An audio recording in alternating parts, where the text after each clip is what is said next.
দাদু আর নাতির এই গল্পটা আপনার দেখা উচিত, কারণ এই গল্পটা আপনার আমার সবার জন্যই বাস্তব সত্য।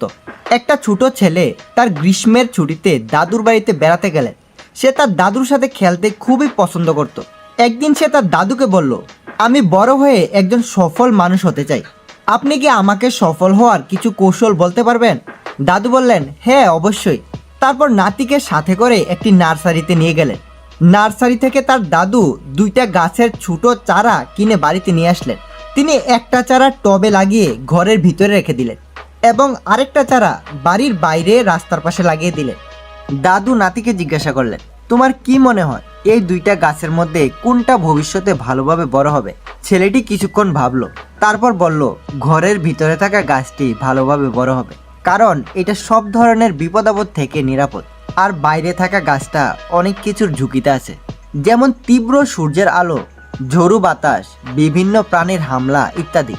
দাদু হেসে হেসে বললেন, দেখা যাক ভবিষ্যতে কি হয়। তারপর ছেলেটি তার বাবা মায়ের সাথে আবার শহরে চলে আসলো। কয়েক বছর পরে যখন ছেলেটি আবার দাদুকে দেখতে আসলো, সে বলল, শেষবার আমি আপনাকে সফল হওয়ার কিছু কৌশল জিজ্ঞাসা করেছিলাম, কিন্তু আপনি আমাকে তেমন কিছুই বলেননি। এবার কিন্তু আপনাকে বলতেই হবে। দাদু হেসে বললেন, অবশ্যই বলবো। তাহলে প্রথমে চলো আমরা কয়েক বছর আগে যেসব গাছ লাগিয়েছিলাম তাদেরকে দেখে আসি। এই কথা বলে দাদু ছেলেটিকে ঘরের ভিতরে নিয়ে গেলেন, যেখানে তিনি টবে একটি ছোট চারা লাগিয়েছিলেন। তারা দেখলো যে ছোট চারাটি এখন একটা গাছে পরিণত হয়েছে। তারপর তিনি নাতিকে সেই চারাটা দেখার জন্য নিয়ে গেলেন, যেটাকে তারা বাইরে রাস্তার পাশে লাগিয়েছিলেন। সেখানে গিয়ে তারা দেখলো একটা বিশাল গাছ দাঁড়িয়ে আছে। এর ডালগুলি দূর দূরান্ত পর্যন্ত ছড়িয়ে রয়েছে, এমনকি রাস্তা দিয়ে চলাচল করা লোকদেরকেও ছায়া দিচ্ছে।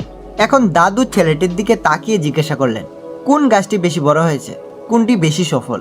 ছেলেটি উত্তর দিল, যেটা আমরা বাইরে লাগিয়েছিলাম ওইটা বেশি সফল। কিন্তু দাদু, এইটা কিভাবে সম্ভব? এই গাছটা তো অনেক বেশি বিপদের সম্মুখীন হয়েছে, তবুও এইটা কিভাবে এত বড় হতে পেরেছে? দাদু হেসে বললেন, হ্যাঁ, বাইরে থাকা গাছটিকে অনেক কিছু মোকাবেলা করতে হয়েছে, কিন্তু সমস্যাকে মোকাবেলা করারও কিছু সুবিধা রয়েছে।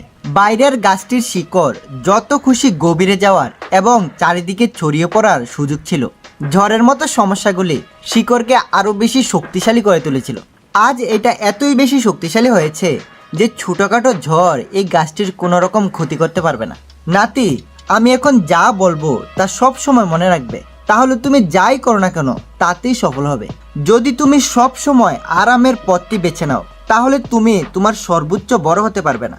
আর যদি তুমি জীবনের সব বিপদের মুখোমুখি হয়ে এই পৃথিবীর সামনে দাঁড়াতে প্রস্তুত থাকো, তাহলে কোনো লক্ষ্য তোমার জন্য অসম্ভব নয়। কখনো সমস্যাগুলিকে বাধা হিসেবে ভেবো না, বরং তাদের সাফল্যের দিকে একটা পদক্ষেপ হিসেবে ভাবো। ছেলেটা একটা দীর্ঘ শ্বাস নিয়ে গাছের দিকে তাকিয়ে রইল এবং তার দাদুর কথাটা বুঝতে পারলো। সে এইটা বুঝতে পারলো যে জীবনের শত্রু বলে মনে হওয়া বাধাগুলি আমাদের আরও শক্তিশালী এবং সফল করে তোলে।